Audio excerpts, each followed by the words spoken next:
Bismillahirrahmanirrahim. Assalamualaikum warahmatullahi wabarakatuh. Innal hamdalillah nahmaduhu wa nasta'inuhu wa nastaghfiruh wa na'udzu billahi min shururi anfusina wa min sayyiati a'malina may yahdihillahu fala mudilla lahu wa may yudlil fala hadiya lahu. Asyhadu an la ilaha illallah wa asyhadu anna Muhammadar Rasulullah. Allahumma shalli ala Muhammad wa ala ali Muhammad. Hadirin jamaah sholat isya dan tarawih, Bapak Ibu yang berbahagia, marilah pertama-tama kita panjatkan puji syukur kepada Allah Subhanahu wa taala di malam yang kelima di bulan Ramadan tahun 1444 Hijriah ini. Allah masih memberikan berbagai macam kenikmatan kepada kita sehingga kita bisa bertemu kembali di hari keempat ini untuk melaksanakan ibadah puasa dan juga tarawih yang kelima. Banyak saudara kita mungkin yang sudah mendahului kita nggak sampai ke hari ini gitu ya. Tapi kita masih berikan kenikmatan itu oleh Allah. Jadi masih banyak peluang untuk kita mengumpulkan bekal-bekal kita, memanfaatkan Ramadan kita di tahun ini. Juga nikmat-nikmat lain yang Allah berikan, nikmat sehat, nikmat rezeki, nikmat ukhuwah, sehingga kita bisa berkumpul di tempat ini bersilaturahmi dengan Bapak Ibu sekalian, warga kita khususnya. Bapak Ibu yang dirahmati Allah Subhanahu wa taala, tadi MC menyampaikan judul dari DKM terkait sama kultur yang diberikan, yaitu ciri-ciri golongan yang selamat, al-firqatun an-najiyah. Nah, ini golongan selamat itu seperti apa Bapak Ibu sekalian? Ada hadis yang sahih yang diriwayatkan oleh Ahmad bahwa ada segolongan kaum sebelum kita, itu sebelum Nabi, itu terpecah belah dari ahli kitab menjadi 72 golongan. Sedangkan umatku, kata Rasulullah, akan terpecah menjadi 73 golongan. Yang 72-nya masuk ke neraka, yang satunya yang masuk ke surga. Rasul bertanya, sahabat bertanya, yang satu itu siapa ya Rasul? Yang satu itu al-jamaah. Nah, al-jamaah itu siapa sih gitu ya? Ini jadi pertanyaan. Apakah kita termasuk di dalamnya?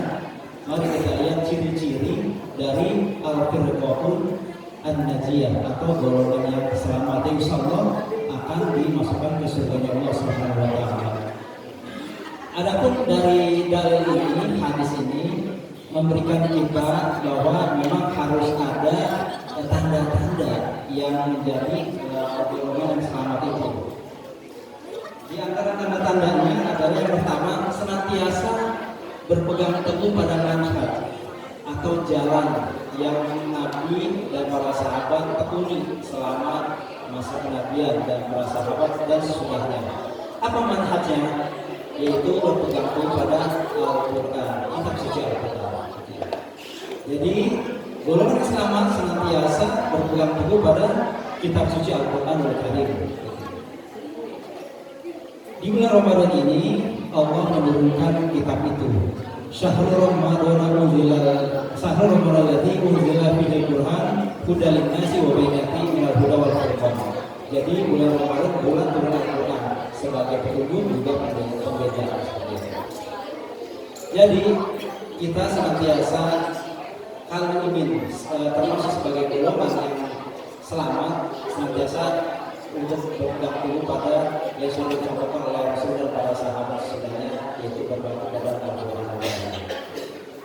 Yang kedua, senantiasa merujuk pada firman Allah dan sabda Rasulullah SAW. Jika ada pertikaian di antara kita, jadi kalau misalnya ada pertikaian apapun terkait masalah muamalah, terkait masalah kenegaraan dan sebagainya, harus merujuk kepada Al-Quran dan As-Sunnah. Jangan kepada pedoman-pedoman lain atau pemikiran-pemikiran lain. Balikan kepada Al-Quran dan As-Sunnah. Itu bagian yang kedua dari ciri-ciri yang termasuk golongan yang selamat. Adapun yang ketiga adalah tidak mendahulukan perkataan seseorang atas firman Allah dan sabda Rasulnya. Jadi balik lagi ke tadi, kita tetap berpedoman pada firman Allah dahulu sebelum pendapat-pendapat orang atau tokoh-tokoh ataupun siapapun di atas firman Allah tadi. Jadi senantiasa mendahulukan firman Allah. Yang berikutnya menjaga kemurnian tauhid. Nah ini bagian dari golongan selamat, yaitu senantiasa kita menjaga kemurnian tauhid kita. Tauhid itu banyak gitu ya. Jadi dalam satu ibadah, baik berdoa, berzikir, bernazar, ibadah-ibadah lainnya gitu ya. Niatkan tauhid kita kepada Allah Subhanahu wa taala. Jauhkan dari sifat-sifat syirik di dalamnya. Karena ini golongan yang akan menyesatkan kalau kita berpegang pada yang khurafat-khurafat seperti itu. Perbaiki tauhid kita, luruskan tauhid kita, berpegang teguh pada itu, murnikan semuanya. Yang berikutnya adalah senang menghidupkan sunnah-sunnah Rasulullah dalam ibadah, perilaku dan segenap hidupnya. Jadi sunnah-sunnah yang Rasulullah contohkan senantiasa kita laksanakan, baik dari perkataan, perbuatan sebagainya. Karena umat Islam itu datang dalam keadaan aneh, dan nanti pun di akhir zaman akan terlihat aneh juga orang-orang yang menjalankan sunnah ini dianggap oleh orang-orang lain ya yang tidak melihat bahwa itu sunnah. Yang berikutnya adalah tidak fanatik kepada manusia kecuali pada firman Allah dan sabda Rasulullah yang maksum. Ya. Artinya kita tidak boleh juga fanatik dengan sesuatu atau seseorang atau tokoh dan sebagainya. Gitu ya. Kita harus fanatik pada Rasulullah SAW yang maksum. Artinya maksum terjaga dari dosa. Kalau manusia yang kita fanatikin ada hilang masalahnya, gitu ya. Tapi kalau fanatik kita pada Rasulullah, insya Allah, gitu ya, Allah sudah menjamin terbebas dari dosa. Yang berikutnya adalah mereka adalah para pejuang kebenaran, gitu ya. Senantiasa berani membela kebenaran keadilan, berani benar, seperti itu. Jadi orang-orang yang berani membela kebenaran itulah salah satu golongan ciri-ciri golongan yang mendapat keselamatan. Yang berikutnya adalah menghormati para imam, mujtahid, tidak fanatik terhadap salah satu mazhab di antara mereka. Jadi banyak mazhab-mazhab yang ada gitu ya, yang khususnya ada 4 itu kita tidak fanatik salah satunya, tapi kita juga harus menghormati dan menghargai karena mereka berfatwa atau beristihad berdasarkan ilmu-ilmu yang sudah para imam-imam tersebut berdalam mempelajari. Kita harus mengikuti sesuai dengan tuntunan yang diberikan oleh Rasulullah SAW. Yang berikutnya adalah golongan yang selamat mengajak umat Islam agar berpegang teguh pada sunnah Rasulnya. Ya. Jadi itu salah satu ciri-ciri golongan yang selamat.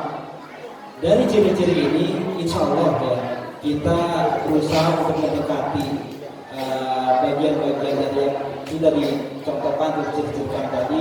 Mudah-mudahan kita di bulan Ramadan ini bisa sedikit banyak mencari kebenaran ciri-ciri dari ciri tadi dan menjadi bagian dari golongan selamat yang telah Rasulullah sampaikan bahwa hanya ada satu golongan selamat, yaitu al-jamaah, dan ciri-cirinya tadi gitu ya. Dan banyak lagi ciri-ciri yang lain. Kalau dikupas di sini kita terlalu panjang dan banyak sekali memakan waktu. Insya Allah lain kesempatan kita sambung lagi. Demikian yang bisa disampaikan. Hadallahu a'lam.